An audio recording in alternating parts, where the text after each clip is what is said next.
ametupa mali au vitu vyake na anataka faida itakayotokana na kuzalisha kwa mtu binafsi kutoka katika mali hiyo aliyokupa. Mungu ametupa mali na vitu vyake ili apate faida kwa tutakachozalisha kupitia hicho alichotupa. Maana yake ni sawa sawa na ametupa mtaji, alafu anataka tuzalishe kupitia huo mtaji. Sasa moja ya mali ambazo Mungu ametupa ni huduma, kuna karama, kuna utumishi, kuna muda Mungu amekupa ni mali yake, karama ulionayo ni mali yake, fedha alizokupa ni mali yake. Bwana Yesu asifiwe. Kwa hiyo zote hizo zinaingia katika mali za Mungu ambazo anaziachilia ndani ya mtu, alafu anataka ziwe na matokeo au zilete faida. Ukisoma kitabu cha Hagai ile sura ya 2 mstari wa 8. Hagai sura ya 2 mstari wa 8. Biblia inasema, fedha ni mali yangu na dhahabu ni mali yangu, asema Bwana wa majeshi. Usije hata siku moja ukajivunia 1000 unayopata kwamba ni mali yako. Na ndio maana wakati mwingine hata ufanye kazi upewe 1000 kama malipo. Kuna wakati Mungu anakuambia nirudishie 10%. Maana yake wewe utafanya yote, lakini kuna sehemu una mamlaka ndani ya hiyo pesa. Na tukumbuke ya kwamba kama Mungu anasema fedha na dhahabu ni mali yake, maana yake hakuna yoyote ambaye atasimama na kusema kwamba fedha na dhahabu ni mali yake. Tuna misemo ya kwamba hii ni fedha ya serikali na nini hivyo. Lakini tukumbuke ya kwamba mifumo hii ni Mungu mwenyewe aliachilia. Na ilikuwa inafanyika wakati wa Agano la Kale, lakini pia katika Agano Jipya. Pia kitabu cha Zaburi 24 mstari wa 1. Mwenye Biblia anaweza akanisomea. Zaburi 24 mstari wa 1. Biblia inasema, nchi na vyote vijazavyo ni mali ya Bwana, dunia na wote wakaao ndani yake. Nchi na vyote vijazavyo ni mali ya Bwana, na wote wakaao ndani yake ni mali yake. Bado Mungu anazidi kusisitiza ya kwamba kila chochote kilichopo kwenye dunia ni mali yangu.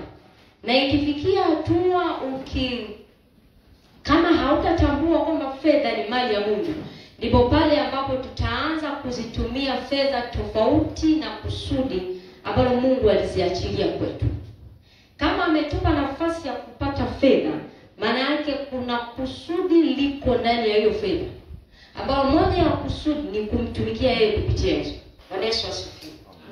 Leo hii asilimia kubwa hapa wengi ni wanafunzi na wengine wako ni watu ambao wameshaanza maisha tayari, wanajitegemea. Iko namna ya kifedha mbalimbali ambazo mtu anapata kupitia kazi, kupitia namna yote ile. Mungu anawapa watu fedha. Lakini cha ajabu na cha kushangaza asubuhi ya leo, Mungu anatukumbusha kwamba hivi vyote ni mali yake. Sasa isije ikatokea hata siku moja ukamnyima mwenye mali yake.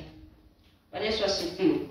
Na shetani amelishika sana eneo hili kwa sababu anajua akishalishika kuna mambo hayataenda. Na unakuta mtu mwingine anakuambia mimi ni kweli mtumikia Mungu sana, nafunga naomba, lakini pesa ya mtu siwezi kuitunza. Yaani akinipa moyo wangu unakuwa utulii mpaka niitumie, Alafu baadaye unakuja kulalamikiwa wewe fedha yangu basi nani nilitumia. Anakosa uaminifu kwenye hicho. Anakwambia mimi uzinzi sina, ila hela yaani ni kitu kigumu sana kwangu kukishinda. Na wakati mwingine utakuta mtu anakuwa na moyo mgumu. Unajaribu kujiuliza wakati mwingine unasema mimi napenda sana kumtolea Mungu. Lakini sisi kifika ile tu kumtolea Mungu kama kanakuwa kagumu sitaki kumtolea Mungu. Yeye utakuta wanasema sasa sio hapa. Pengine kwenye makanisa yetu huko tunapotoka. Unakuta wanasema kwa habari ya kumtolea Mungu. Unakuta mtu moyo unakuwa sio kwa sababu hana, sio kwa sababu anacho kidogo. Moyo umekuwa gumu. Na eneo hili ni kifungo kamili ambacho adui anakiachilia ndani ya mtu.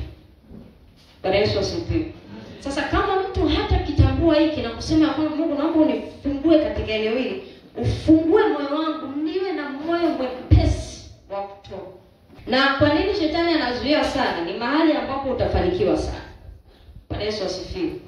Kama huduma anasema watendaji wasipowapeleka, maana yake kama wao utabania fedha zako, watumishi wa Mungu si ajabu wengine watakuwa. Kuna mambo ambayo si ajabu libana hela yako, kuna mambo yanakwama ya kiutumishi. Ninaamini kila mmoja ameshawahi sasa unaweza ukaanza. Ninaamini kila mmoja ameshawahi sikia kwa habari ya talanta. Talanta iliwahi kuzungumziwa katika Agano la Kale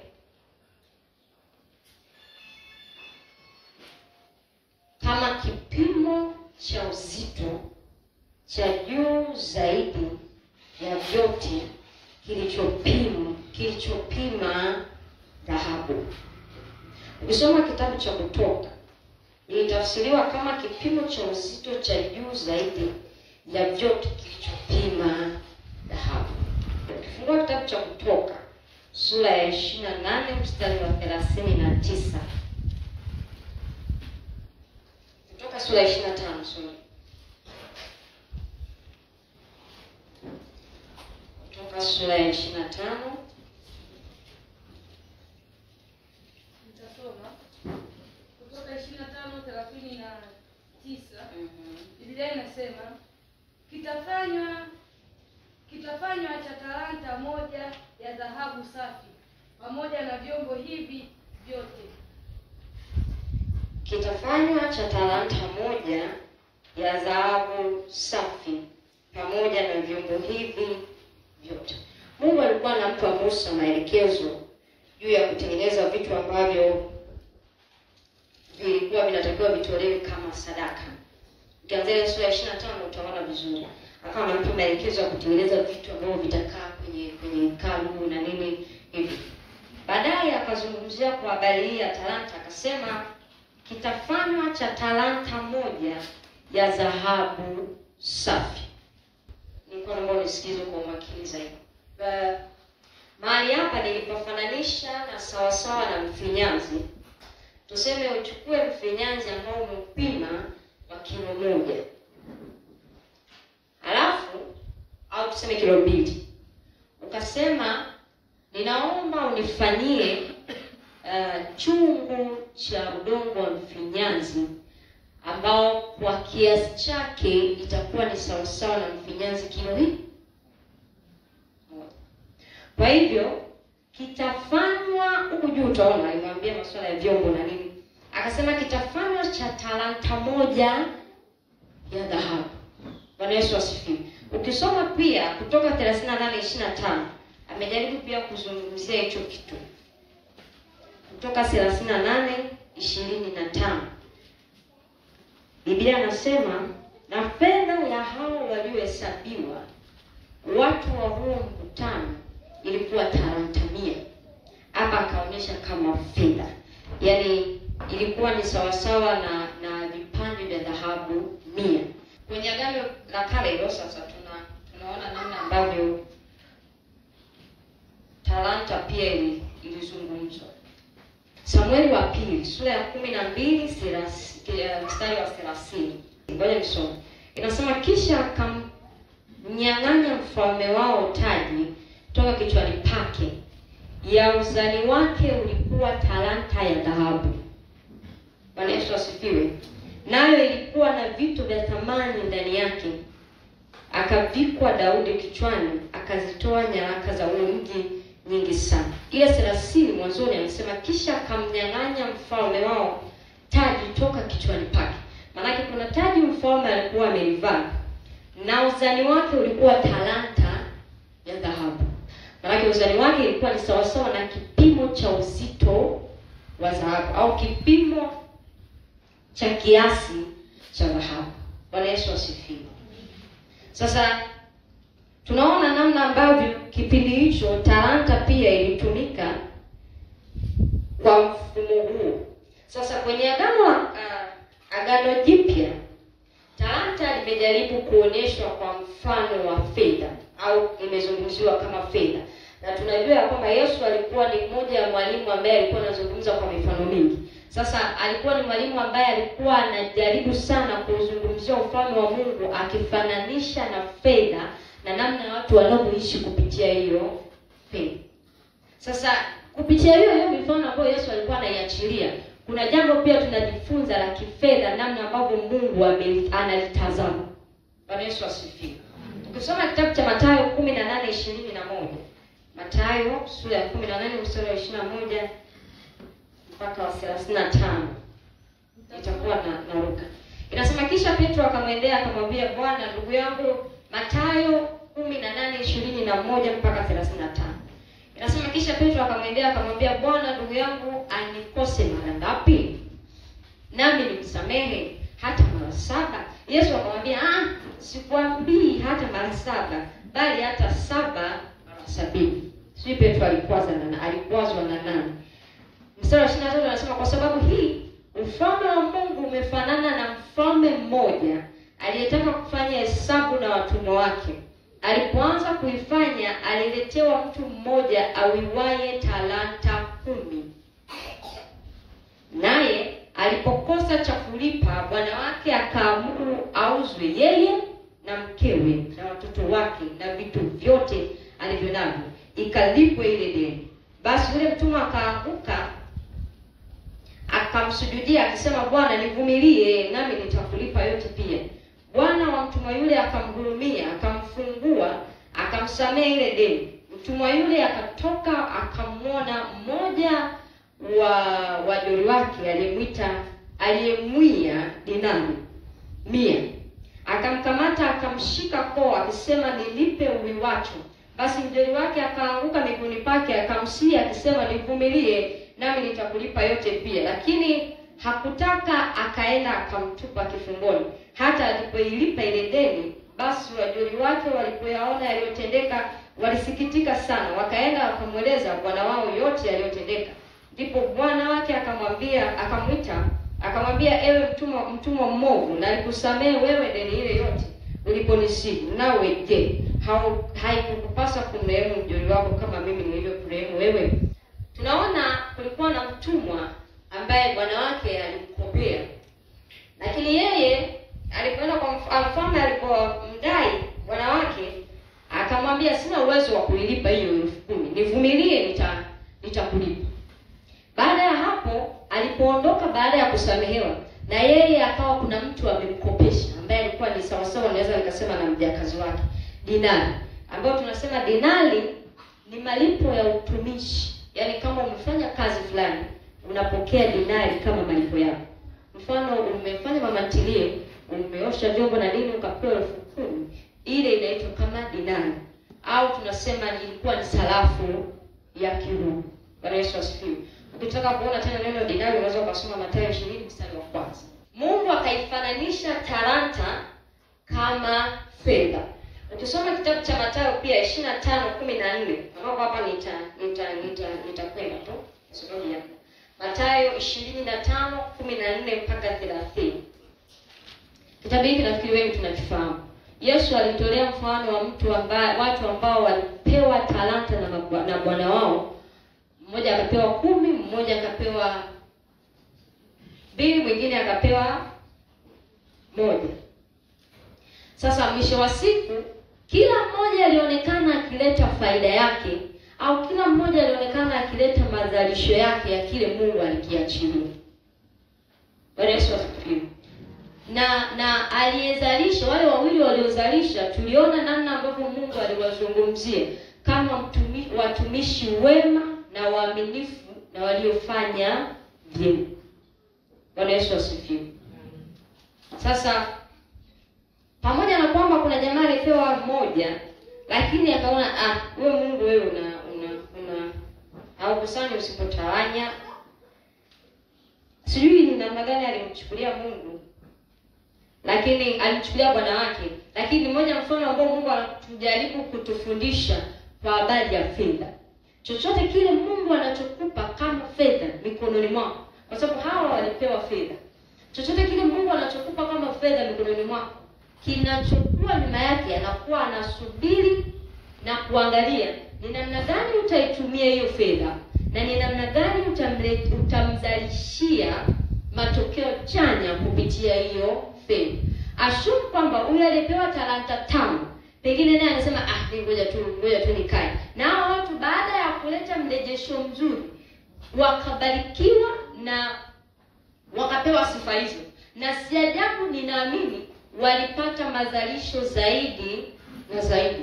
Yule mmoja kuna mfano anatuonyesha, anasema wanawake akamwambia hivyo, shida hata kupeleka kwenye riba wakakupa uzalisho.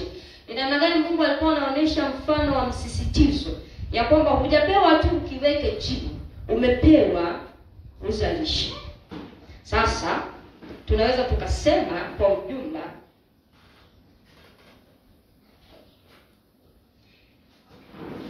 talanta ni kitu cha thamani kinachofananishwa na chanzo au msingi ambacho Mungu anatupa na kutaka kuzalishwa faida.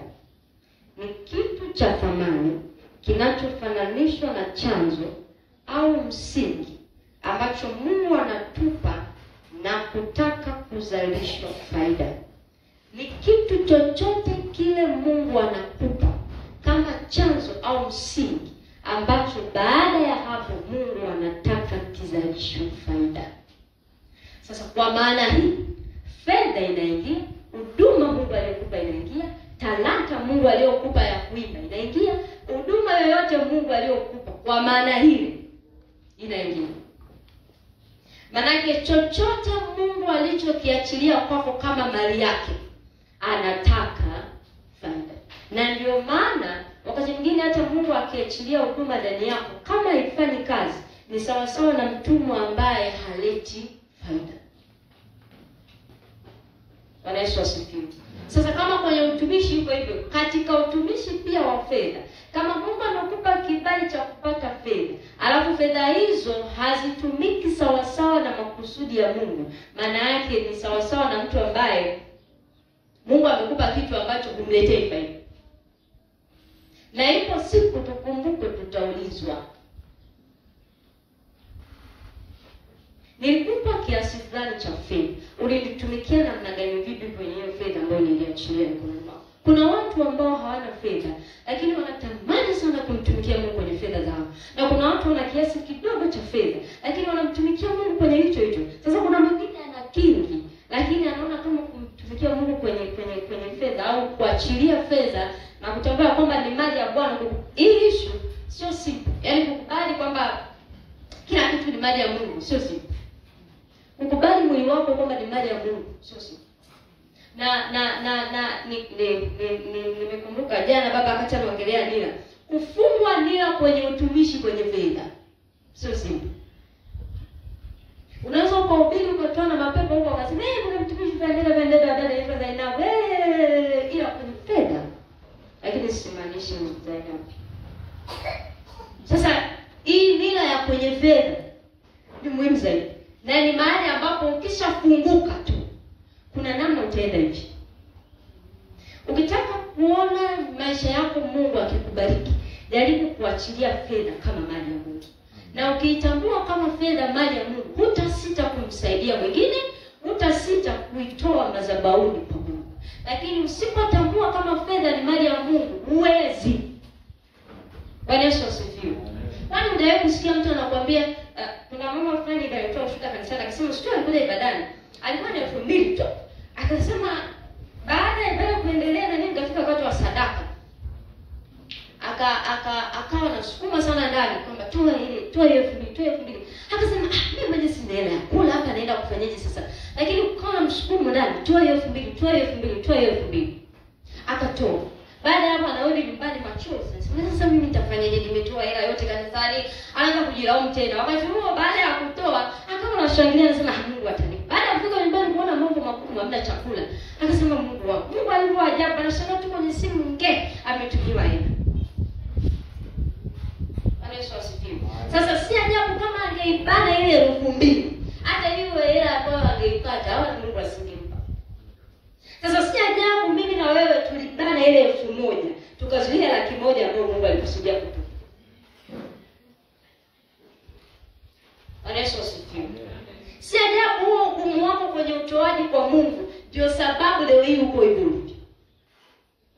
Na si ajabu namna ambavyo unajituma kumtolea Mungu ndivyo hivyo ulipo leo. Kuna wakati nilipotambua jambo hili nikasema, Mungu naomba unisaidie kwenye eneo hili. Maana kama unakuwa mgumu kwenye fedha, Mungu hawezi kukubariki kwenye fedha. Bwana Yesu asifiwe. Yaani kweli, kama unatumika vizuri kwenye kuiba, Mungu atakuinua hapo. Kama unatumika vizuri kwenye kufanya usafi, Mungu anakupa nyumba. Kama unatumika vizuri kwenye pesa, aisee leo Mungu atakupa hela. Kwa sababu gani? Anajua huyu mtu ameshatambua ni mali yangu na ananitumikia kupitia kwayo. Mungu anafungua milango. Sasa ashumu kama huyu mtu ana moyo mgumu wa kutoa hiyo fedha, Mungu anafungua mlango wa nini? Kwa sababu anajua huyu mtu nikimfungulia au itokee amekufungulia alafu ukatumia vibaya, matokeo yake ni zumuni la kukuadabisha. Sasa tusifikie huko. Mungu afungue milango alafu tukaitumia ovyo, alafu Mungu akatuadabisha kupitia hayo. Unashaona mtu anapata mafanikio sana kanisani. Alikuwa tu ni mtu wa kawaida kama niko na mimi tu. Alikuwa ni mtu wa kawaida tu anakuja kanisani. Baadaye akapata mafanikio makubwa. Baadaye akawa ni mtu wa ahadi, tukaanza nini? Nitatoa laki moja, nitatoa milioni moja, nitatoa mwisho wa siku anapotea. Alafu unakuta mtu baadaye akatoa. Unakuta baadaye mtu anashushwa kwa namna sio kwa ya kawaida. Kwa sababu hakutambua kwamba Mungu anapoziachilia pesa, aziachilii uingishie watu. Aziachilii ufanyie mambo yako tu. Aziachilii ukazitumie na kuzitapana. Aziachilii ukaifiche. Anaziachilia hizo mtumikie kupitia mkazo. Mambo ya msingi juu ya fedha katika utumishi. Jambo la kwanza ambalo unatakiwa ujue, Mungu anapoachilia kibali cha fedha kwako, unatakiwa ujue ya kwamba fedha na dhahabu ni mali ya Mungu. Fedha Mungu anapoziachilia kwako ni mali yake. Bwana Yesu asifiwe. Na inakujaje kuwa mali yake? Ni pale ambapo unazitumia vyema kwenye utumishi au unazitumia vyema kwenye kazi ya Mungu. Nimejaribu kusema kule mwanzoni, kama ukitakuwa kwamba fedha ni mali ya Mungu, hutaitumia ovyo ovyo. Kama ukitakuwa fedha ni mali ya Mungu, haitatokea ukatangaza kanisani mchango, wewe ukawa na moyo mwepesi kwenye kuhonga huko nje, lakini kanisani uko na moyo mgumu. Bwana Yesu asifiwe. Wako wakaka ni mwepesi sana kwenye kuhonga. Yaani akija mdada, kaka 50 hapa. 10,000 hapa. Hivi. Mwepesi sana. Sana. Na wadada wengine wanakuja tu, huyu mkaka yuko namna hiyo. Kila mara anakuja kanga 10,000. Basi nitakulipa 50. Na yule mkaka akishajua kwamba mimi siwezi kumdai wewe. Hivi kuna ile nasaka wanaume wanaona gaibu kwa dai wadada wa kike. Wanaona gaibu. Kwamba mimi naweza kumdai tena yule unakuta anakausha. Sasa kwa nini moyo huo usiumbiwe ukiwa kanisani au ukiwa mahali ambapo unahitaji hiyo fedha katika kumtumikia Mungu? Amen. Ikisema hii umeshatoa 10,000, ikisema hii umeshatoka 50, ikisema